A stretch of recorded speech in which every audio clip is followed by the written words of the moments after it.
ॐ अजाय नमः। ॐ अव्ययाय नमः। ॐ अविनाशिने नमः। ॐ अचिन्त्याय नमः। ॐ अप्रमेयाय नमः। ॐ अद्वितीयाय नमः। ॐ अनिकेताय नमः। ॐ अनुशासनप्रियाय नमः। ॐ अन्तःसाक्षिणे नमः। ॐ अन्तर्यामिने नमः। ॐ आनन्दाय नमः। ॐ आत्मस्वरूपाय नमः। ॐ आङ्ग्लभाषाविदुत्तमाय नमः। ॐ ईश्वराय नमः। ॐ उदारहृदयाय नमः। ॐ उत्साहवर्धकाय नमः। ॐ एकस्मै नमः। ॐ ओङ्कारविदे नमः। ॐ करुणासागराय नमः। ॐ कर्मपरायणाय नमः। ॐ कालातीताय नमः। कैवल्यस्वरूपाय नमः। ॐ कृतात्मने नमः। ॐ कृतकृत्याय नमः। ॐ गीताज्ञानयज्ञप्रचारकाय नमः। ॐ गुरवे नमः। ॐ गुणातीताय नमः। ॐ ग्रन्थकृते नमः। ॐ चिन्मयाय नमः। ॐ चिन्नसंशयाय नमः। ॐ जगदात्मने नमः। ॐ जगत्साक्षिणे नमः। ॐ जनप्रियाय नमः। ॐ जितेन्द्रियाय नमः। ॐ जीवब्रह्मैक्यविदे नमः। ॐ जीवन्मुक्ताय नमः। ॐ जीर्णमन्दिरोद्धारकाय नमः। ॐ तपोवनशिष्याय नमः। ॐ तपस्विने नमः। ॐ तापनाशनाय नमः। ॐ तीर्थस्वरूपाय नमः। ॐ तेजस्विने नमः। ॐ देहातीताय नमः। ॐ द्वन्द्वातीताय नमः। ॐ धर्मसंदृढनिश्चयाय नमः। ॐ धर्मसंस्थापकाय नमः। ॐ धीमते नमः। ॐ धीराय नमः। ॐ धैर्यप्रदाय नमः। ॐ नारायणाय नमः। ॐ निजानन्दाय नमः। ॐ निरपेक्षाय नमः। ॐ निःस्पृहाय नमः। ॐ निरुपमाय नमः। ॐ निर्विकल्पाय नमः। ॐ नित्याय नमः। ॐ निरञ्जनाय नमः। ॐ परमाय नमः। ॐ परब्रह्मणे नमः। ॐ पावनाय नमः। ॐ पावकाय नमः। ॐ पुरुषोत्तमाय नमः। ॐ प्रसन्नात्मने नमः। ॐ फलासक्तिरहिताय नमः। ॐ बहुभक्ताय नमः। ॐ बन्धमोचकाय नमः। ॐ ब्रह्मनिष्ठाय नमः। ॐ ब्रह्मपराय नमः। ॐ भयनाशनाय नमः। ॐ भारतगौरवाय नमः। ॐ भूम्ने नमः। ॐ महावाक्योपदेशकाय नमः। ॐ महर्षये नमः। ॐ मधुरस्वभावाय नमः। ॐ मनोहराय नमः। ॐ महात्मने नमः।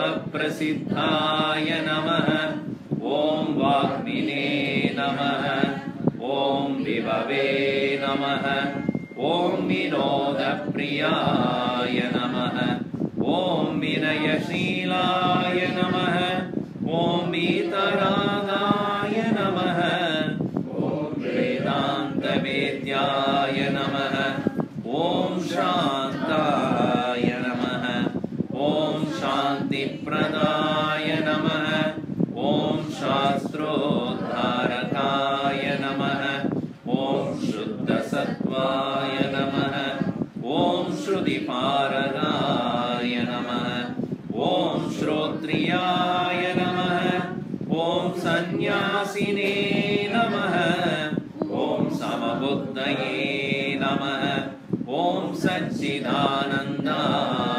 नमः ॐ सर्वहितचिन्तकाय नमः ॐ सत्यसङ्कल्पाय नमः ॐ सन्तुष्टाय नमः ॐ साधवे नमः ॐ सुमनसे नमः ॐ सुहृदे नमः ॐ स्वयं ज्योतिषे नमः ॐ स्थितप्रज्ञाय नमः ॐ क्षमाशीलाय नमः ॐ ज्ञानमूर्तये नमः ॐ ज्ञानयोगिने नमः ॐ ज्ञानतृप्ताय नमः ॐ नित्यशुद्धबुद्धमुक्तस्वरूपाय नमः ॐ नित्यशुद्धबुद्धमुक्तस्वरूपाय नमः ॐ नित्यशुद्धबुद्धमुक्तस्वरूपाय नमः ॐ श्रीचिन्मयसद्गुरवे नमः ॐ श्रीचिन्मयसद्गुरवे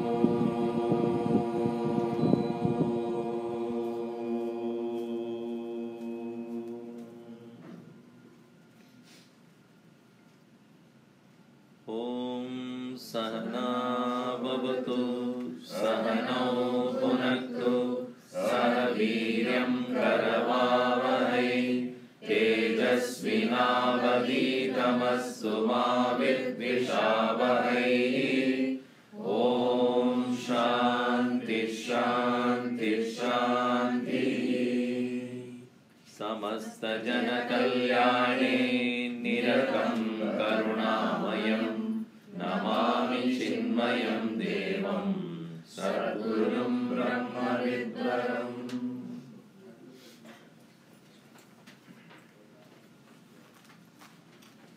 My thanks to the host who is celebrating 25th wedding anniversary tomorrow.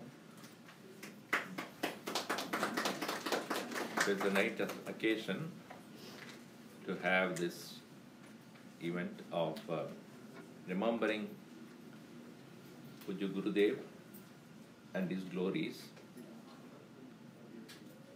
Many of you have been with the mission for a long time, so I don't need to tell you how great was a person of that kind who had the vision, a very noble vision of educating the masses about the most refined culture of the world. We have his relative also sitting right in front of me, a distant relative of Pujya Gurudev Swami Chinmayanandaji. His eyes are exactly like him. Whenever I see him, I remember. Whenever I see you, I remember Gurudev. That's what I mean. Even otherwise, because a Mahatma is one who brings about a great transformation in thinking in the large number of people. Even a scientist or anybody who brings about a great transformation is subject to be glorified. Thomas Alva Edison, as you know, without whom we would not be in this bright light in the darkest night also.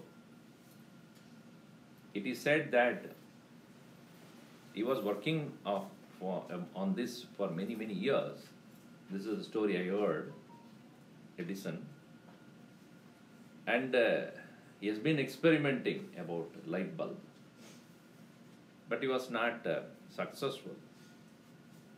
And one day, almost the middle of the night, it happened. The light came on and he was so excited. I mean, it's a story maybe, or maybe true, I am not sure. And the light came on. It was almost in the bedroom only he was working. It's a small place maybe. He was so excited. So he wanted to tell his wife first. She was sleeping. She woke her up. Come on, honey, see, the light has come on. And she, in half asleep, she said, switch it off and come to bed. It's a joke. Meaning, a person of that caliber who is working hard for many, many years, having discovered how happy he would be finally when he accomplished that. Many such stories are there. I have told you about Graham Bell also. The one who discovered the telephone communication. The first person whom he called was his girlfriend. Her name was Hello. So first thing he did was take his phone to call his girlfriend. Hello, and that's today also. We may not remember Graham Bell, but we remember hello. Why? Because that's what we do every time. Anyway, so anybody who has brought a great transformation in the human existence must be glorified. And Gurudev was such a person who brought a very intense transformation in the lives of many, many people. And so it is very appropriate to remember the nature of such a person with many, many attributes. So these 108 names are the attributes of Pujya Gurudev Swami Chinmayananda, who is akin to the Brahman itself. It is said in the Upanishads, Brahmavid Brahmaiva Bhavati. A knower of Brahman is Brahman. Because presently we are, what we are is what our thoughts are. You have to accept that. If somebody is looking at me happily, I believe that he has a happy thought. If somebody is upset about whatever, then it's an upsetting thought. Somebody remembers some unpleasant situation happened today morning, and thinking about it, one is very depressed. And the depression is because it was a depressing thought that he or she is remembering. So what your thoughts are, so are you. All of us. But in the case of a man of highest realization of truth, what he is none other than the one which is behind all in every one of us, beyond thoughts as well. He has transcended the influences of our human psyche. And therefore, we have to learn from such a person how is that he transported himself transcended from the human existence, which is bound by thoughts, emotions, feelings, and all other influences of experiences. Thus, we have 108 names. Each name is not only attribute to Gurudev, but also sadhana, what we need to do. In that context, we have covered 30 names so far. And today we are going to do the 31st attribute, which is Jagad-Atmane Namah. Jagad-Atman, as you see there, Jagad-Atman. There are two words here, Jagat and Atman. See, he who is the very self of everything, to him for whom the world is nothing other than his own self. The word Jagat, very interesting word according to Gurudev, because what is Jagat, what is world? To very simple, if you want to tell a child what is Jagat, what the world is. Many times this is what happens whenever we have such lectures. At the end of it, somebody would come to me, Swamiji, how do I teach to the children? I said, first of all, you understand. Before you teach anybody how to drive a car, you have to know how to drive a car. If you yourself do not know how to drive a car, how do you teach anybody? So in the same way, before you start teaching to anyone, first understand what it means to you. How do you explain what the world is? See, once you know what it is, then you know how to translate it to any kind of person. If a child wants to learn driving, will you teach? Will you teach driving to a child? Because it can't even reach the accelerator or no. But brake, it can't even steer the wheel. How will you teach? Wait, you will have to grow. Similarly, a child which is say 4-year-old or 5-year-old comes to ask, what is world? What would be your answer to that? What will be your answer to that? Whatever you see is the world. From morning till evening, whatever you see is the world. The tree is the world. The sun is the world. The sky is also part of the world. You are the world. We are the world. All of us are part of the world. From the child's standpoint, world is whatever is perceived. And slowly, as the child grows up to become a teenager, he will find his own world. His friend's world, video world, game world, Disney world, Hollywood world, Bollywood world, you will find out. And as he or she progresses to understand further, thought is also world.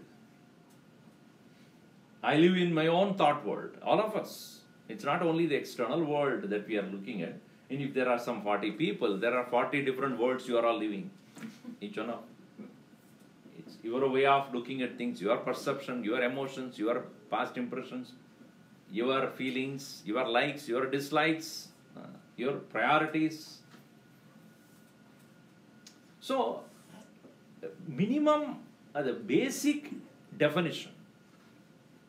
Gurudev used to say, Jayate, Gacchate, Gacchati, Tishtati iti Jagat.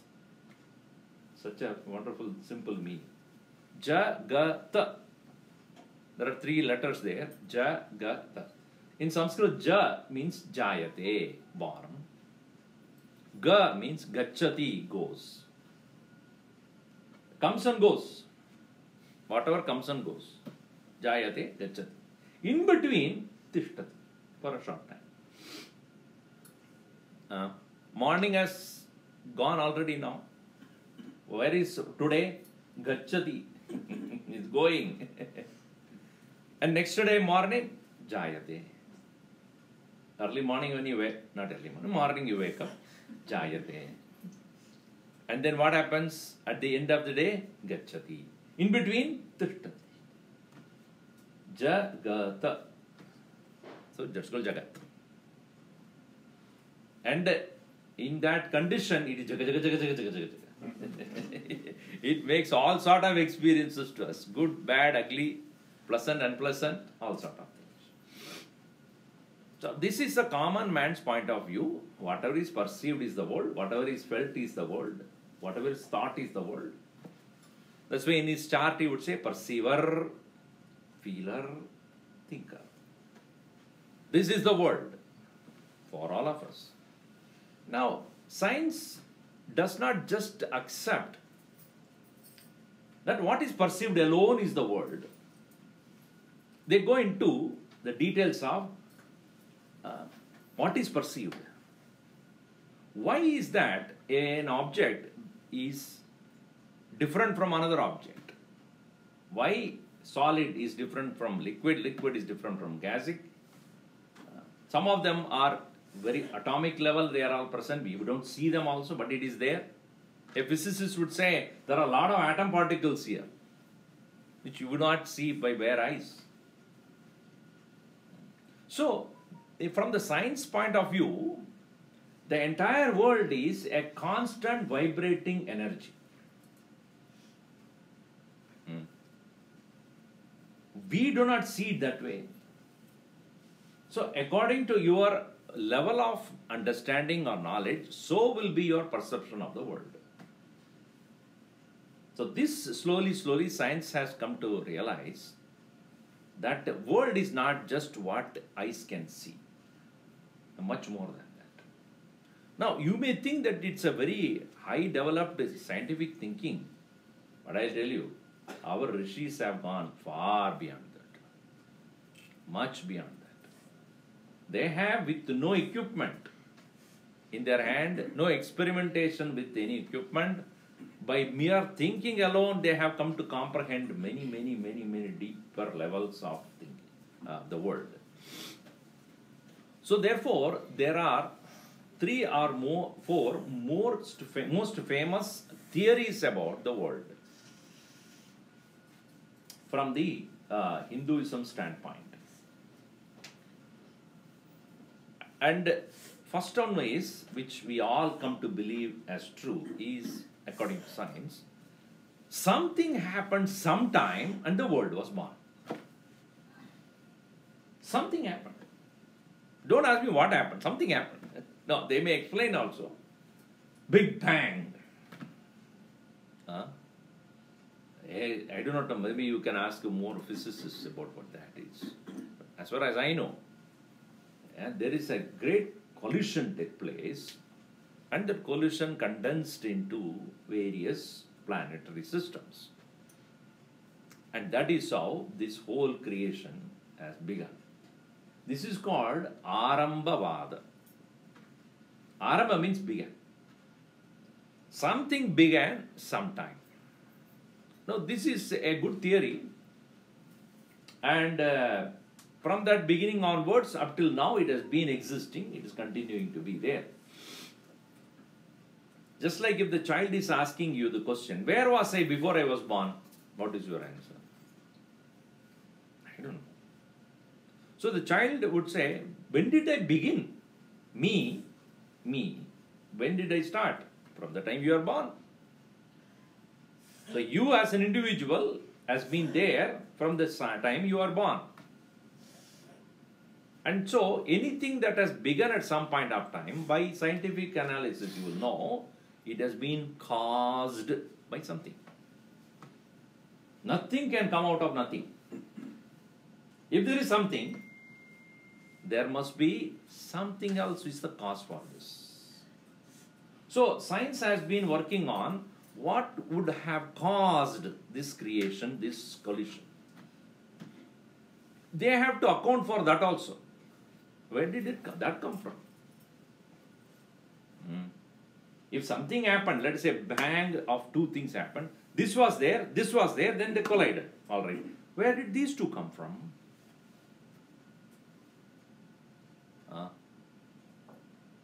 So the Sankhyan theory, which is also very scientific in the Hindu philosophical system, they say the collision took place, or if at all creation took place, it is between two forces which were always there, called Purusha and Prakriti.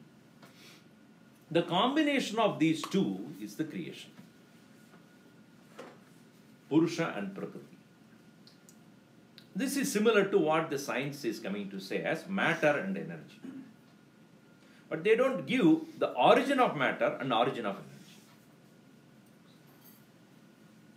Because if you say energy has become matter, why and how? Or matter has become energy, how and why? How is this is interchangeable? Even if you say that it is interchangeable, what is the origin of it? What is the origin of matter if matter has become energy? What is the origin of energy if it has come from matter? The interesting point is that Purusha and Prakriti, according to Sankhyan also, are two different contradictory characteristics. So if they are contradictory by their own original character, one cannot be the cause of another. From the gold, I make wooden pots. Is that possible? From the wood, I make silver pots. Is that possible? So, the cause must be available in the effect. Or effect is nothing but the cause in a different form. That's what Gurudev used to put it that way. The world, which is effect, is nothing but cause in a different form. Just like the golden chain is gold in a different form. A mud pot is a mud in a different form. And if you extend the theory, the second one he would say that effect is nothing but first of all, every effect must have a cause. And second is, effect is nothing but cause in a different form.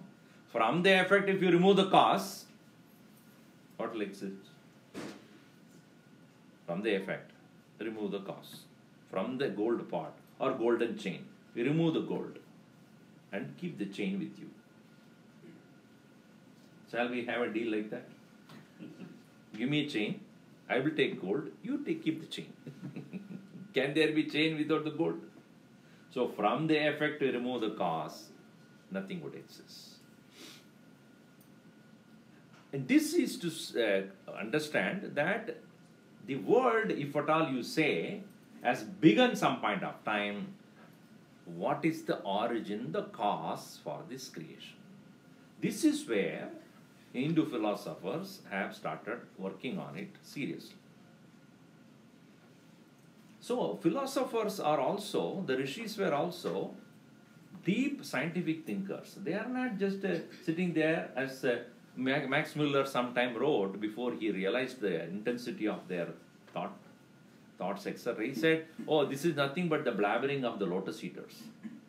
That's what he was observing before. Then later on realized how such a blunderous statement he has made. They were very deep thinkers. Now, the theory of Arambhavad, is acceptable to some extent. Yes, it might have begun at some point of time. When you go deeper, it is becoming very, very shallow. Second possibility is that something has been there and keeps changing. It's called Parinamavad. The world is a transformed nature of something.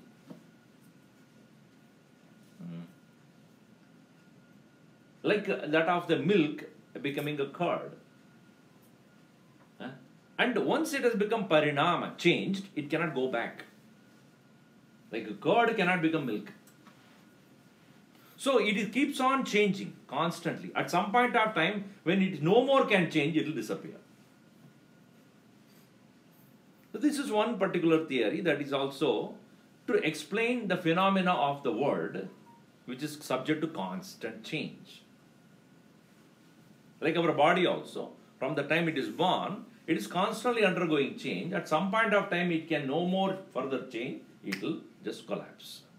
That is how the world is. It has been there and it is constantly changing. At some point of time, it will disappear. This is another theory, Parinamavad. Vedanta does not accept either Arambha, beginning, or Parinama. And I'll tell you why later on. The religions, of all kind of religions, Christianity, Islam, Judaism, including the Puranic kind of the theories of Hinduism also, they believe that God created this universe. The world is created by God. And you will find such, theories are accepted blindly sometimes. Nobody would ask any question. Especially in the Semitic religious concepts. So when they say something written down in a religious scripture, you have no right to ask why and how. It's a blasphemy if you ask. You are going against? We are not going against, but I want to know how is that is possible.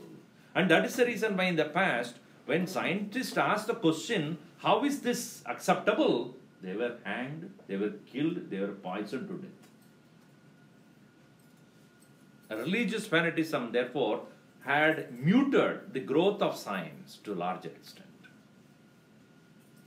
But then in the East, the rishis never stopped answering questions, and they never stopped people asking questions.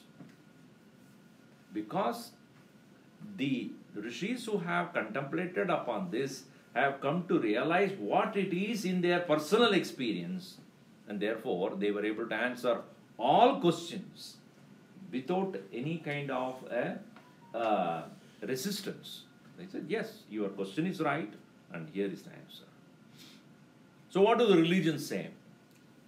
Religions say that world is created. This world which we live is created by God. And He is the final authority. And He created everything. From the smallest particle onwards and the huge universal cosmos, everything is created by the Lord Himself. Good. And therefore, we are constantly under the grace of the Creator. And the Creator alone decides the course of the world. And thus, therefore, all of us should constantly submit ourselves to the will of God. And if He pleases if He is pleased by your actions, intentions, then He will bless you with taking you to His abode, paradise, heaven, whatever. This is there in our Puranas also. This is there in any other religions also. Good. But science doesn't accept that. Science is dead against this idea. Why? Because it cannot accept anything unknown as the final authority of our life. Though we all know that they cannot explain what life itself is. It is impossible for them to scientifically explain what life is. They can only say it is an impulse, constant impulse going on in ourselves. We do not know what it is. We at the maximum we can call it as a consciousness. And this consciousness cannot have an origin. We cannot have an origin which was not there before. It cannot be created. It is not a thing to be created in a laboratory.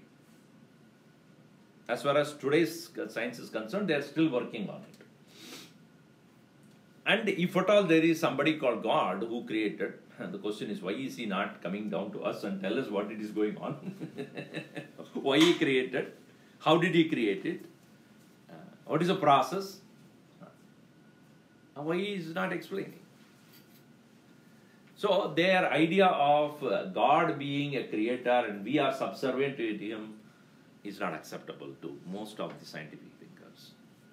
Now, Vedanta says, even if you take the idea that God created this whole universe, okay, they ask, let us look at,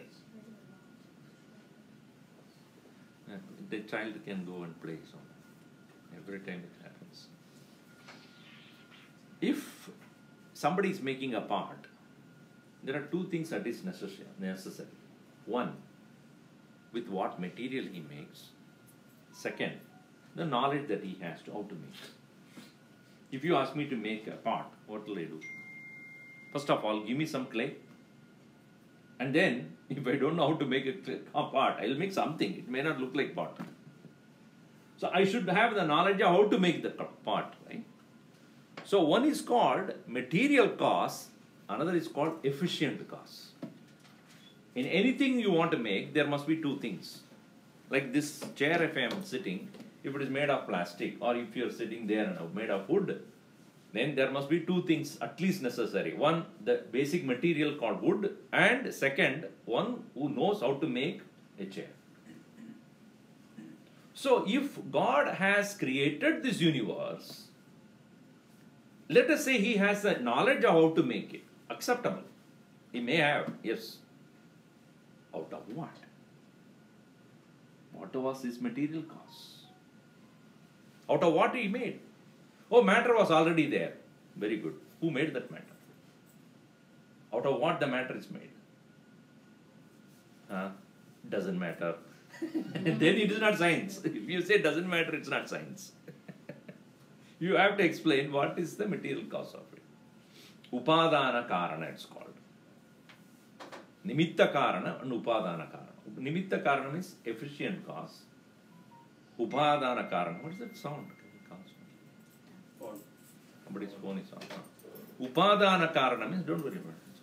It's okay. Upadana Karana means material cause. And if you look at around you, everything must have these two. If the house is made of cement and mortar and wood, etc., these are all upadana, material cause. And some contractor or somebody who knows the civil engineering has designed it and then made it possible. This cloth that I am wearing, the cloth that you are wearing, made of cotton or silk or polyester or whatever it is, that is material cause. And it is somebody who knows how to stitch a cloth has made this. Everything, therefore, that we come to experience in this world must have these two, material and efficiency. That is the case. If even small things like clothes that you wear and chair on which you sit and the car that you drive, which are all human-made, must have these two, look at the mountains. Look at the galaxies. So efficiently working, without a fail, without anybody stopping it. Earth is spinning on its own axis, going around the sun. The sun is having such a bright, beautiful presence there. Clouds and the water and the trees and the plants and the birds and the animals and the system, and then this ecological system and seasons, flowers and fruits, and you think it has all happened just like that? There is not efficiency in this. Yes, that is what we call it as God. Very good. But what is the material cause? I am sure that one who created this, the whole universe, such a beautiful universe, so efficiently, must be the highest brilliance ever available. Yes. Akhilanda Koti Brahmanda Nayak he is. No doubt about that. But what is this material? From where or what material is used to create such a diversity? We don't know. Answer can be simple. We don't know. So the rishis have contemplated on this very deeply, and they have come to say, if at all there is a material cause for this Lord to use it to make this world, it must be himself. If it is outside him means here also, don't worry about it. How do you know God is only male? I'm not saying that. For the sake of context, I'm just saying. Outside him. If it is outside him, you have to explain how that it came into being.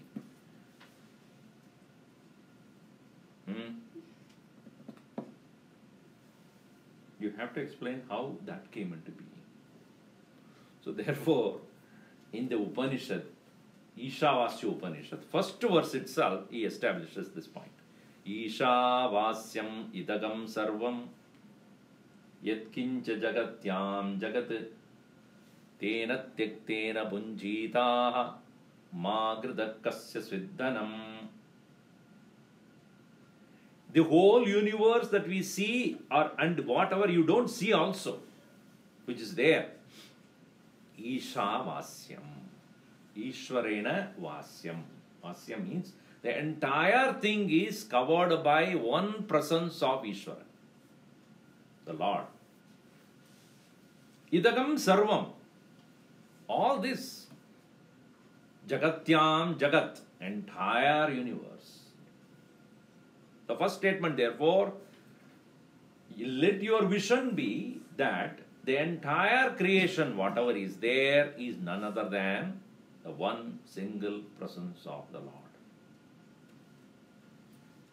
This statement is groundbreaking. Why? Because all that we touch, feel, taste, smell, see is God Himself.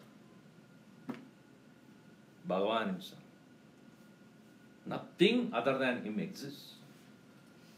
Though, if you look at it that way, material as well as efficient, both are Himself. One is at the level of the highest order, another is of the lowest perceivable order. This Bhagavan Krishna explains it beautifully in this chapter in the Bhagavad Gita itself. The matter world is made of 5 elements. Bhumihi, Apaha, Bhumi, earth. Apa is water. Fire, air, space. Bhumi, Rapo, Nalo, Vayuhu, Kam, space. Bhumi, Rapo, Analaha, Vayu, Kam, 5. That is earth, water, fire, air, space. But with what we will come to know the world? Manaha, Buddhi, Ahankar. Mind, intellect and ego. So these are all the Ashtada Prakriti, 8-fold matter world which we come to perceive. This is the grossest world. In the order of subtlety, subtlemost is the Ahankar, ego. Then, little grossified is intellect. Further gross is mind. Further gross is space. Then, air, fire, water, earth. So, these 8 together make the world. Now, this is a matter that is perceived, because the very approach is anything perceived is matter. Even as a thought arises in your mind, that is also matter only. An emotion, matter. An idea, matter. That's why it matters a lot to you. Opinion, matter. Ego, matter. Anything that is experienced by you, matter. And the order of subtlety. The finest one is ego, intellect, mind, space, air, fire, water. Is it not true? Where I am able to see you all, and what am I seeing in you all? Earth only. Your physical body only I am seeing. And your physical body has certain amount of heat in your body. That is fire. And your shape of the body, water. And you are constantly breathing in and out, air, occupying a lot of space. Space is also there. But also you have emotions, which I don't see it right now. Subtle. You have your ideas and opinions, much subtler. Ego, very subtle. These are the 8-fold matter world which is perceivable. Krishna says, this is my lower prakriti, the lower form, my own. But he says, my higher nature, which is very difficult to comprehend, is the Atmane, the soul. The individual being, soul, who is presently there, who is experiencer of all this in each one of us. And that he calls it as higher nature of mind. Para Prakriti. And anything that is other than that is apara. Para is jiva. Apara is matter. Which Sankyans considered as para is Purusha, apara is Prakriti. They were right, but where they went wrong is these two are independent of each other. It's like my hand, one hand Prakriti, another is called Purusha. These two are two different things. Yes, but Krishna says both belong to me only. Both Para Prakriti and Apara Prakriti, both are me, myself in two different forms. Both matter and energy, both are me, myself at two different levels. So, therefore, the creation is nothing but a combination of higher and lower Prakritis of the Lord. And therefore, the entire creation is none other than the one person's Ishavasyam idagam sarvam etkincha jagatyam jagat. Now, having said this, the Upanishad goes on to say, Tena tyaktena bunjitaha. Tena jnanena. Tena tyagena. By thus knowing this, what should be your attitude towards the world? Once you know matter as well as the perceiver of the matter, both are Bhagavan only, both are the one presence only, what would be your attitude towards this world? Reverential. Is it not true? When you go to the altar of your home, and whatever you kept there, flower, you offer flower in the morning during the puja. You offer chandan there, or kumkum and nakshata, and then prasad. It is after all the fruit that you pick it up from the market only. But the moment it is touched by the Lord, prasad it becomes. Is it not? The flower that is picked up from your backyard, from the tree, from the plant, and then you take it and offer it. The moment you offer it there, it is holy. The chandan, which is nothing but a wooden piece, when you grind it with the water and other things, and then you offer it, and then you give it back, kalamam, it becomes holy. Why? Touched by the Lord. If that is the case, even before you did pick the flower, or before you plucked the fruits from the tree, or before even you made the chandan, it is already his only. Tera tujhko arpan. Once this understanding takes place, everything is already Lord's creation only. He only created. If I go to your backyard and pick up a flower and give it to you, you ask, where did you get that from your backyard? Why should you pick it up and give it to me? Bhagavan says, yes, you can give it to me, but I don't mind what you are giving. What I want is how you are giving. You have the reverence. You have the love. That's what he says, Patram pushpam palam toyam yome bhaktya prayachati tataham bhakti upahrutam ashnami. I take that love with which you give. What is important to me is not the material, because that is already mine. But that love with which and the reverence with which you offer, tena, by that understanding, tyaktena, tyagena, by renouncing ownership for all these things, nothing you own, he alone owns it, bunjitaha. Thus experience this world. And thus when you know everything already belongs to him, you do not have any more greed and covetousness about anything. Ma grida kasyasvid dhanam. Do not covet anybody's wealth, because nobody wants it. He alone owns it. He alone is everything. Now this, when it is understood that the Lord alone is the material as well as the perceiver of that material, both matter and the energy that sustains the matter, both the visible world and the experiencer of that world, Jagat as well as Jiva, is nothing but Ishwaraha. Then you realize all the three are one and the same. J, Jagat, Jiva and Jagadishwar. All the three are one and the same.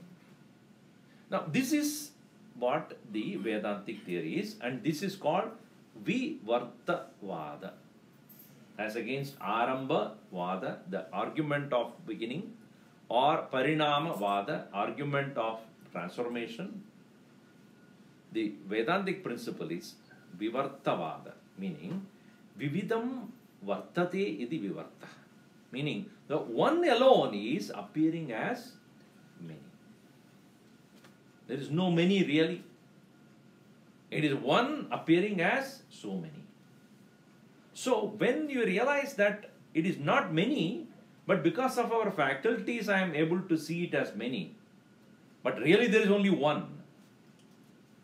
For example, if I give you a flower and tell you what is your experience about the flower, you may say it is very soft in touch, it has rose in color, and it is a beautiful fragrance. And I took a small piece of it and ate it, it was tasty. Actually, there is only one flower. But your experience of divided, right? The smell is there, taste is there, touch is there, beauty is there. Do you think it is belonging to different four things? No. It's a one single flower only. The way you approach, so will be your experience. If I see only the flower from a distance, only I appreciate the beauty of it. If I go closer and then start smelling, I appreciate the smell of it. If I come to touch it in my hand, I understand the softness of it, and I pick a piece of it and eat it, then I can experience the taste of it. Are there four things that you are experiencing? No, only one. And I close my eye, how wonderful if I give that to my girlfriend. Then you have a joy of love coming out of it. The same flower can be a symbol of love as well. Or if you are thinking of that flower to be offered the lotus feet of the Lord, the devotion. That experience of devotion is also invoked by the same flower only. So, the world as we perceive is variety because through varieties of means through which we are perceiving. So the sense organs through which we are perceiving the world gives us different varieties of experiences. So, vividam vartate iti vivarta. Now, this is when it is understood. What is it that differently it is appearing? It is a one without a second, which due to the variety of equipments through which we are perceiving, the world is experienced. Like give me an example. From morning till now, you have been doing many things. You went to work and you went to do your work, the daily schedule of things, and then you came back home and then you started preparing to come here or probably ate your dinner, whatever. So all that you have done, and during the whole process of going through the entire day, you have got many thoughts passing through your mind.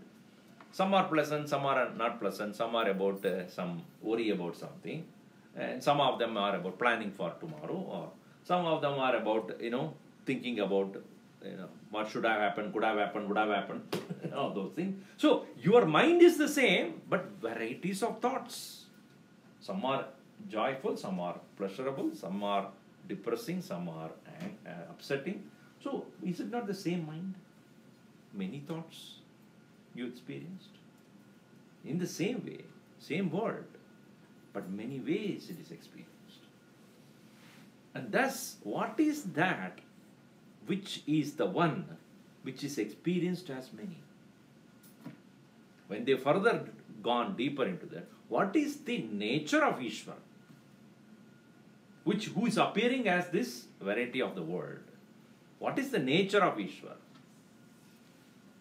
When they further went on to contemplate upon that, they realized that that one which is appearing as this world outside here is the same one who is perceiving here also. The one behind the creation is the one who is perceiving that creation. This is a shift, what do you call that? A paradigm shift in thinking. They no more consider the world a real outside. The real outside is a perception created by the sense organs. The actual source of that is within. This paradigm shift, a leap in thinking, It took quite some time for people to understand this, because this is not easy. Yeah? Such a leap is not easy for anybody to merely at the face value accept it. Therefore, they came up with this understanding that is there world when I shut down the senses? What is there to see? If I don't see, hear, taste, smell, touch, when I shut down all these faculties of perception, including the mind, which is behind all these things, and the intellect and the ego subsided, is there world? One may say, yeah, it is not the world for you who has gone to sleep. For others, there is a world. That's the argument they put. In your case, in everything is shut down. There is no world. But for others, there is a world. If I shut down everything, where are others? The others are also part of the perceived world only. This is something which we need to think about, but that is how the Upanishad puts it. As Shankaracharya will say in Dakshinamurti Stotram, Vishwam Darpana Drishyamana Nagari Tulyam.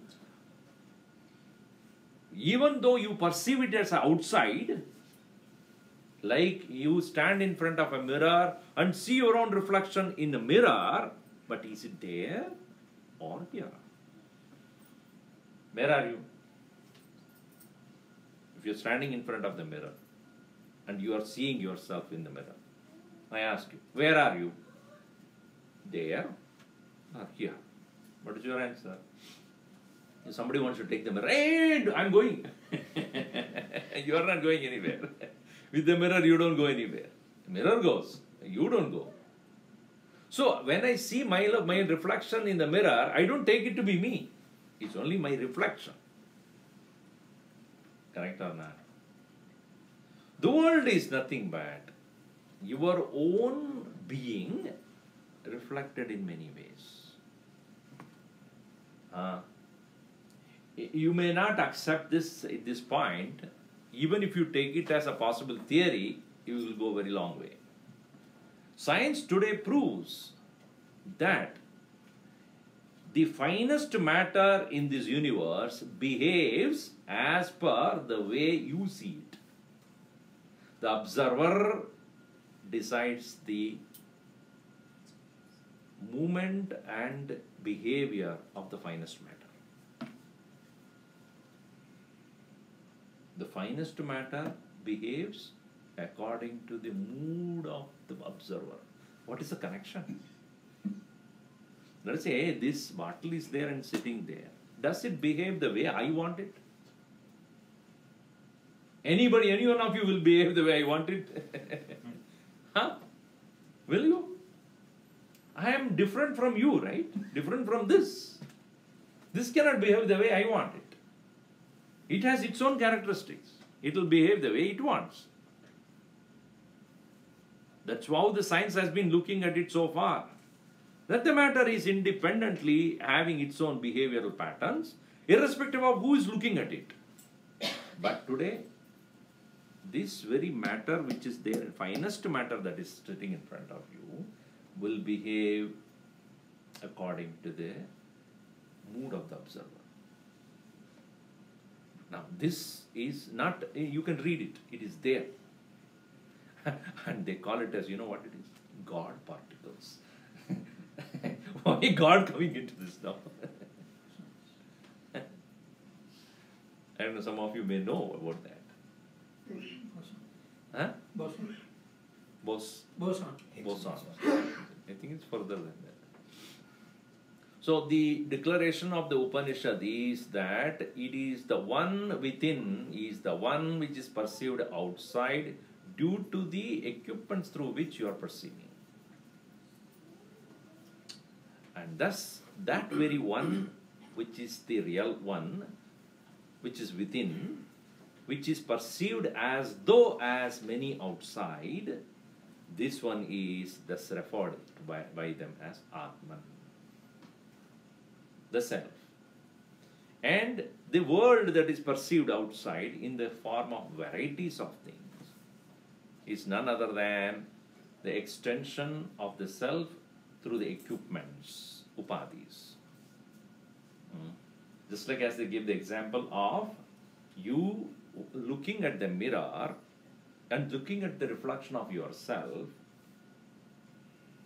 If you are not there, the mirror has nothing to reflect. Or you will not be there to see what the reflection is. Vishwam darpana drishyamana nagari tulyam, equal to that of what is seen in the mirror. Nija antargatam. Actually, nija means swa. Antargatam, actually from inside only. Pashyannatmani mayaya bahiriva. Atmani mayaya, due to a confusion in thinking, identification with the senses, bahiriva, as the outside. Udbhutam yata nidraya. During the dream, how you see a world of your own, which is actually not outside, which is yours. Pragaswapsamiti prabodha samaye yapratyabhignayate. So you come to realize that on waking up, that the world that you saw in the dream was none other than your own creation. It was no reality. In the same way, the one who wakes up to realize that the one which I am seeing as the world is nothing other than the self perceived through many senses.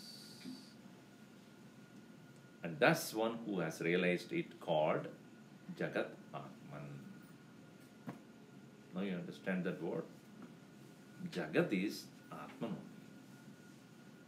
The world is my own self. Through the senses, the verity is perceived. And therefore, such a person alone called a Mahatma. Why? Because he can no more see anybody, anything as different from himself. Just like you stand in front of the mirror, even though you are seeing your reflection, but do you see that's another person there? Can you? Do you say that? Another person there. A dog will do that. Dog will bark at it. Why? It doesn't know. The dog doesn't know that it is another dog. I mean, it doesn't know its own reflection. It will keep barking. Most of us are like that. Isn't it? Keep barking and fighting with others. Why? We don't see ourselves in the other person. We don't see it is me. If only we see me, myself is the everything, will there be any hatred? Tatra ko moha kasrogaha ekatvam anupashyataha. Upanishad says, one who has seen himself in all, how can he hate anybody in this world? How can he be inimical to anybody in this world? So a Mahatma is not made because somebody called him Mahatma. There are such roadside Romeos who float around, who say, I am Paramahatma, Paramaguru, and what do you call? Paramahamsa. Absolutely no knowledge. The knowledge is so profound and just not intellectual knowledge. They have experienced it. And therefore, they cannot see anybody other than themselves. Everyone whom I perceive, everything that I perceive, Sarvam Krishnamaya. Vasudeva Sarvamidi Samahatma Sudurlavaha. Very rare to get a Mahatma who has thus realized that I alone am everything. I alone am everybody here. Then there is a question of Moha and Shoka. The whole Gita is about this. Hey Arjuna, you are suffering Moha and Shoka, delusion and sorrow. Why? Because you think that there are others. Saha mrityoho mrityum gacchati yahe nana iva pashyati. Kathopanishad declares, one who sees the many, he will go from death to death. Ekatvam manupashyataha kaha shokaha kaha moha. It's a question of sorrow. It's a question of delusion for such a person, and that is what is called moksha. Where a person does not see anything other than himself, he alone, there is only one Atman, and that is me, and that alone is. This Advaita Jnanam is considered as moksha jnana. The one which brings about universal oneness. And such a person alone is considered as Jivan Mukta, man of realization. And for him, therefore, there is no more ownership of anything, and there is nothing to own, nothing to lose, nothing to gain, nothing to love, nothing to give up, because I don't own anything. It is me. And thus, Mahatmas are very rare, and Gurudev is such a one who demonstrated this every time in his life, that this is the knowledge what we should have. This is a universal knowledge. Our universal peace is possible only when this knowledge is gained, not anything else. How much ever you stop the wars and violences, somewhere it will start again. The knowledge alone bring an end. The oneness of the everything alone can bring end to this hatred based upon caste, color, creed, race, religion, region, name, form. How many such divisions? Unless the oneness is realized, there can never be real peace. Thus, such a Mahatma is one, that is Gurudev, whose own self has become this whole universe. One who has realized that, that's what it says, the one for whom the entire world is nothing but his own self. Om Sarve Bhavantu Sukhinah, Sarve Santu Niramayaha, Sarve Bhadrani Pashyantu, Ma Kaschid Dukkhavat Bhavet.